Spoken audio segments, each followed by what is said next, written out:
कृपया करके चैनल को सब्सक्राइब कीजिए। काल श्रृंगधाम के पीछे आचिस से बात करता हुआ दुराचार्य आवाज में खौफ और आक्रोश के साथ बोलता है, नहीं, ये असंभव है। दुराचार्य सिहरते हुए कहता है, आचार्यस, वो फिर सामने आया है, वो जो इतिहास को गाता है और भविष्य को सुन सकता है। क्या अब त्रिपुरा का भाग्य हमारे हाथों से फिसलता जा रहा है? तभी दर्पण से एक फुसफुसाहट निकलती है जो न केवल सुनाई देती है बल्कि कानों के भीतर कांपती है। उसके पीछे छाया में दर्पण से फुसफुसाने वाली एक आवाज उभरती है, मानो आत्माएं बोल रही हों।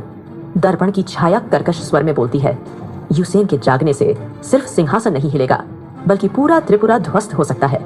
तूने जो सत्य मिटाया था वही अब तेरे विरुद्ध हथियार बनेगा। दुराचार्य आंखों में डर और दंभिक क्रोध लिए बोलता है, नहीं, मैं यह होने नहीं दूंगा। मैंने रक्त से अपनी सत्ता की नींव रखी है, एक मुर्दा उस नींव को नहीं हिला सकता। वह दर्पण के पास आता है, दर्पण की सतह पर उसका चेहरा झिलमिलाता है, फिर उसमें कई चेहरे उभरते हैं, राजमाता वसुधा, यूसेन, त्रिपुर सुंदरी, आचिस और अंत में विषगंधा की एक छाया।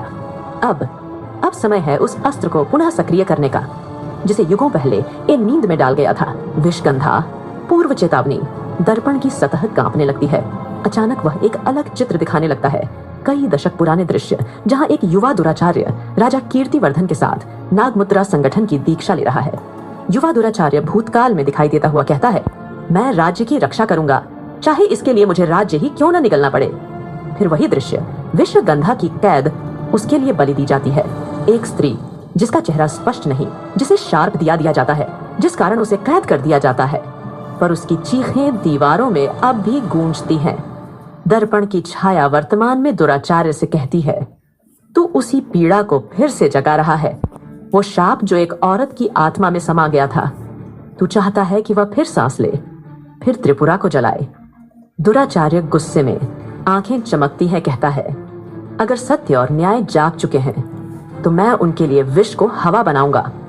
विषगंधा ही मेरी आखिरी चाल होगी और इस बार वह अकेले नहीं उठेगी।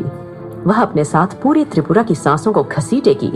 कक्ष के कोने में एक पत्थर की दीवार अचानक चटकती है और वहां उभरती है एक लाल ज्वाला, जैसे किसी ने दुराचार्य की पुकार सुन ली हो। दीवार से बाहर निकलता है एक चिन्ह, नाग के मुख में अग्नि और एक मंत्र खुद चमकता है। लिखा हुआ मंत्र, अग्निर्पि विषदग्धम स्पर्शे सत्यम निवार्यत। यदि छल अमर है तो उसे भस्म करने केवल एक शापित की सांस चाहिए। दुराचार्य आगे बढ़कर एक पत्थर के प्लेटफॉर्म पर रखे छोटे कटोरे में काले तेल की कुछ बूंदें डालता है और एक और मंत्र बोलता है। दुराचार्य बुदबुदाता है, बस एक सांस, एक निर्दोष आत्मा की बलि, फिर वह जागेगी। विषगंधा। दुराचार्य कांपते हुए होठों से मंत्र बोलना शुरू करता है। विष जागृति समय आरंभ। विषगंधा। निद्रा भंगम स्वीकुरु। तभी कक्ष में एक कंपन होता है, झूमते दिए एक झटके में बुझ जाते हैं और अंत में एक भारी सांस की आवाज गूंजती है, जैसे वर्षों से बंद सांस अब बाहर आई हो। कमरे की दीवारें हल्के हल्के थरथराने लगती हैं।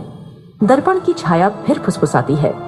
दर्पण की छाया दुराचार्य से कहती है, विषगंधा जागेगी, पर हर जागृति की कीमत होती है। वो एक निर्दोष आत्मा की बलि मांगेगी। क्या तू तैयार है दुराचार्य? दुराचार्य धीरे से आंखें मूंदते हुए कहता है, मैंने कब इंसान बने रहने की शर्त रखी थी? जब से मैं सत्ता का संरक्षक बना तब से मेरा हृदय शून्य है। अगर बलि चाहिए तो त्रिपुरा की आत्मा ही क्यों न हो। दर्पण में यूसेन का चेहरा धीरे धीरे धुंधला होता है। उसकी जगह एक गहरे हरे रंग की छाया उभरती है जो विष की सांस जैसी लगती है। दुराचार्य मुस्कुराता है, पर वह मुस्कान किसी युद्ध की शुरुआत जैसी लगती है। दुराचार्य धीरे से कहता है, तो आओ अंधेरे की पुत्री, अब तुम्हारा समय शुरू होता है। दुराचार्य सीढ़ियां चढ़कर बाहर निकल रहा है, पीछे रह जाता है कांपता दर्पण और कक्ष की दीवारों में उभरती नीली छायाएं। दुराचार्य धीमे स्वर में खुद से बोलता है, अब यूसेन को साजिश नहीं मार पाएगी, उसे मारना होगा कुछ ऐसा जो सांसों में घुले, जो साया बन जाए, जो प्रेम और विश्वास को भी जला दे, जिसका नाम है विषगंधा। त्रिपुरा के आकाश में अभी सब शांत है, पर किसी को पता नहीं कि अगली सांस के साथ एक शापित आत्मा जगने वाली है और उसकी पहली पुकार किसी की अंतिम चीख बन सकती है।